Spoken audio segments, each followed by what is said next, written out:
Today, the governor of Texas orders Democrats back to the state in a fight with national consequences.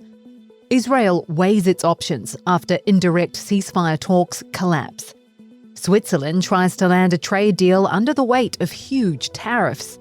And Tesla's board backs Elon Musk's next big bet to the tune of $29 billion. It's Tuesday, August 5th. This is Reuters World News, bringing you everything you need to know from the front lines in 10 minutes every single day. I'm Kim Vanell in Whanganui, New Zealand.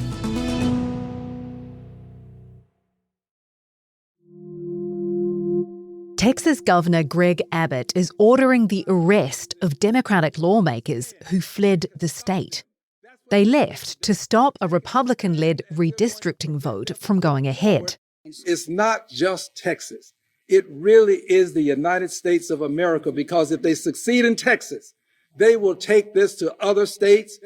Speaking in Illinois, Democrat Al Green says he and his colleagues will continue to fight.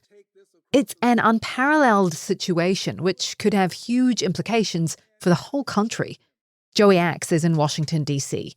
Joey, are these lawmakers actually going to be arrested? This situation is unprecedented. We have seen Democrats flee the state in the past in an effort to deny quorum, but we've never seen the governor suggest that he might use law enforcement to force them back to the Capitol. So a lot of this is kind of untested waters. One thing that I think I can say is, as long as those Democratic lawmakers are outside the bounds of Texas itself, there isn't a whole lot that the governor can do. What's at stake here? What's at stake is potentially control of the entire U.S. House of Representatives, and with it, the future of Donald Trump's political agenda. When Republicans won the House last year, they did so by a margin of only 3 seats. The map that Republicans in Texas are trying to jam through is intended to flip 5 Democratic seats, all on its own. There's every reason to think that the battle for the House will be very closely contested again in the midterms next year, and every seat's going to count. The other likelihood is that there are other states that are going to follow Texas's lead. We've seen Republican leaders in places like Florida and Ohio make it clear that they intend to redistrict in a way that's going to benefit their party. And we've also seen Democratic governors like Gavin Newsom in California, J.B. Pritzker in Illinois, signal that they're inclined to pass their own new maps to try to counter what Texas is doing. Israeli officials are floating the idea of doubling down in Gaza, using even more force and annexing parts of the Strip. It's one of the options on the table after indirect ceasefire talks with Hamas collapsed. Prime Minister Benjamin Netanyahu will convene his security cabinet this week to decide. It's despite US Middle East envoy Steve Witkoff saying he was working with the Israelis on a plan to end the war. Meanwhile, in Gaza, burial blankets are running out because of border restrictions and the sheer number of people dying every day. Israel killed some 40 Palestinians on Monday, at least some of whom were trying to get food, according to health authorities. The US-backed Gaza Humanitarian Foundation says there were no incidents at or near their sites on Monday. Reuters was unable to verify where the incidents took place. Video obtained by Reuters from Saturday shows crowds of people, including children, being shot at as they try to get to an aid distribution point.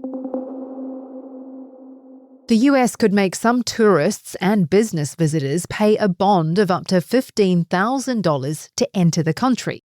It's an effort to crack down on visa overstayers, and could be imposed on people who come from countries with high visa overstay rates, or where vetting is deemed not good enough. US consular officers will have discretion to decide who has to pay a bond. The pilot program goes into effect in 2 weeks.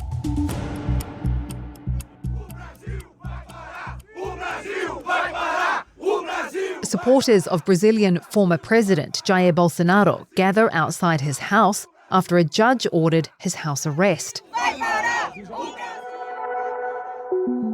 Bolsonaro is accused of breaking restraining orders, allegedly trying to get President Trump to interfere in his case, which is currently before the court. The former president is charged with conspiring with allies to violently overturn his 2022 election loss. The US president supports Bolsonaro and says the case is a witch hunt and has slapped Brazil with a 50% tariff starting Wednesday. Other countries which haven't yet struck a trade deal with the US are facing the fallout too. President Trump is again threatening to substantially raise tariffs on India because it buys Russian oil, a move New Delhi says is unjustified. Over in Europe, Switzerland is trying to get rid of a whopping 39% tariff its goods face and says it's putting together an attractive offer for Washington. John Revel is in Zurich. Switzerland is in a state of shock, to be honest. The country has no tariffs with anybody in the world on visible products. So there's a lot of kind of confusion and shock and a little bit of anger. Everyone's going like, why us?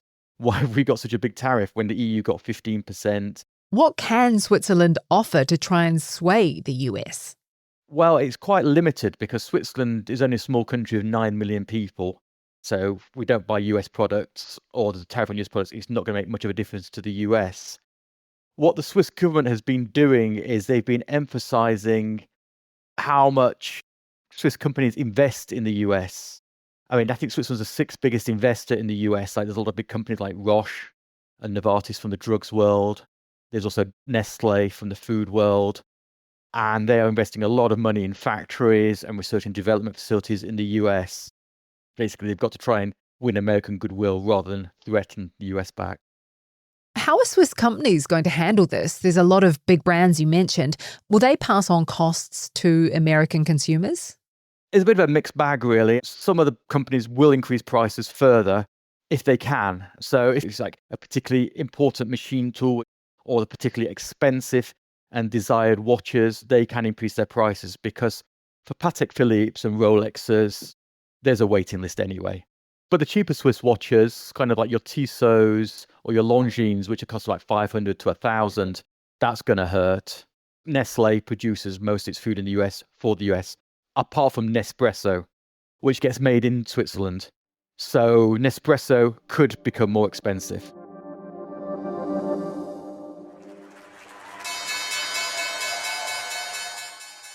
Traders are increasing bets the Federal Reserve will cut rates, with the dollar remaining under pressure following Friday's US jobs report showing cracks in the labour market. Investors are also assessing the broader impact of US tariffs unleashed last week. There's a lot of uncertainties in the market, and traders are bracing for volatility. Key earnings are out later today, which could influence markets from big names including Walt Disney, Pfizer, and Caterpillar.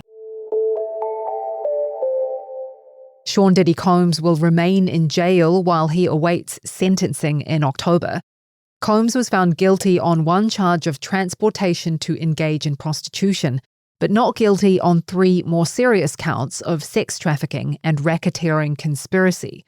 His lawyers had asked for his release on a $50 million bond. A judge declined, citing violence, coercion, and subjugation in the case.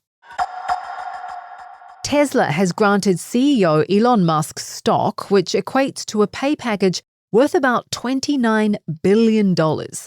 It's a message from Tesla's board backing Musk's next big bets.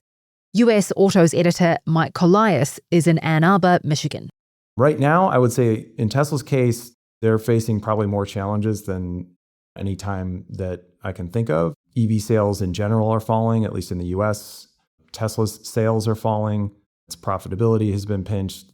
In the US, the federal rules are sort of moving against electric cars. And so a lot is riding now on his next big bet, which is robo-taxis and standing up an autonomous ride-hailing service. And that's a very far from a sure thing. And so you have all of these challenges that are stacked up. And so I think the most interesting thing about this pay package is that it really signals that Tesla's board is still all in on Elon Musk, and that, any speculation that the board was ready to move on or was growing tired of all the controversy and, Musk's forays into politics and picking fights with Trump, like all that seems to be quelled by this deal. They think that he's the one best suited to lead them, through these challenges.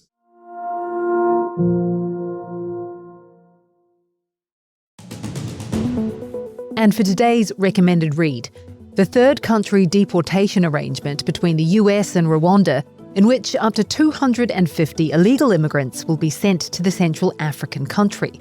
We'll put a link to that story in today's podcast description. For more on any of the stories from today, check out Reuters.com or the Reuters app. And don't forget to follow us on your favourite podcast player. We'll be back tomorrow with our daily headline show.